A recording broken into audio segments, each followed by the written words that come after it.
শুভ আহমেদ ২৮ বছর বয়সী একজন তরুণ ও তথ্য প্রযুক্তি এক্সপার্ট। ন্যায়পরায়ণ, জনসাধারণ কথা চিন্তা করবে এমন একজন নেতা নির্বাচিত করতে চাচ্ছেন। রাস্তাঘাটের নিরাপত্তা, ছিনতাই, ডাকাতি, দ্রব্যমূল্যের ঊর্ধ্বগতি, বিশেষ করে রমজানে এআই এর খারাপ দিক বন্ধ সহ 5G চালু করতে সম্ভাব্য সরকারের প্রতি আহ্বান জানান। জনাব আহমেদ কেউ 10 বছরের বেশি প্রধানমন্ত্রী থাকতে পারবে না ও ইন্টারনেট সেবা বন্ধ করা যাবে না বিষয়টিকে প্রাধান্য দিয়ে এই নির্বাচনে হ্যাঁ ভোট দেবেন বলে আশা ব্যক্ত করেন। আসলে একজন নেতার বৈশিষ্ট্য হওয়া উচিত ন্যায়পরায়ণ হতে হবে মাস্ট, এবং আমাদের জনসাধারণের কথা চিন্তা করতে হবে। এটা করলে হবে কি দেশের জন্য উন্নয়ন হবে, পাশাপাশি আমাদের সাধারণ জনগণের যে ভোগান্তি গুলো হয় এই ভোগান্তি গুলো দূর করতে হবে। রাস্তাঘাটে নিরাপত্তা থাকতে হবে।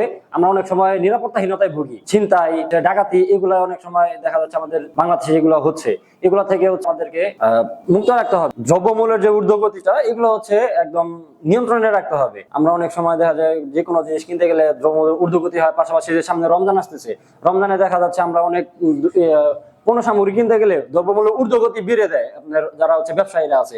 এদিক থেকে সরকারের একটা চোখ রাখতে হবে যে দ্রব্যমূল্য যাতে ঊর্ধ্বগতি না হয়। বাংলাদেশের টেকনোলজি আগে থেকে অনেক উন্নত হয়েছে, এখন আরো উন্নতির দিক থেকে যেতে হবে। যেমন আমাদের 5Gর বিষয়টা এই দিক থেকে টেলিকমিউনিকেশন যোগাযোগের ক্ষেত্রে আপনার অনেক এর ভালো দিক আছে, খারাপ দিকও আছে। মূলত এর ভালো দিকগুলো নিয়ে কাজ করাইতে হবে। যেমন অনেকে সোশ্যাল মিডিয়াতে আমরা গেলে দেখি যে এআই নিয়ে অনেক নেগেটিভ কিছু ছড়ায়। এই জিনিসগুলা সরকারের দৃষ্টান্তমূলক যে কঠিন ব্যবস্থা নিতে হবে যাতে এই এর নেগেটিভ দিক কাজ না লাগে, যাতে পজিটিভ দিকে কাজ করে। অবশ্যই আমি গণ ভোটে যে এবার সংবিধান আসে এটাতে আমি অবশ্যই হ্যাঁ পোষণ করি, কারণ দেশের একটা সরকার সর্বোচ্চ 10 বছরের বেশি থাকতে পারবে না ক্ষমতায়, এর একটা ভালো দিক। পাশাপাশি আমাদের যে মৌলিক অধিকারটা আছে, ইন্টারনেট কখনো বন্ধ রাখা যাবে না, এই জিনিসগুলা জন্য হ্যাঁ ভোট দেওয়াটা জরুরি আমাদের সবার জন্য।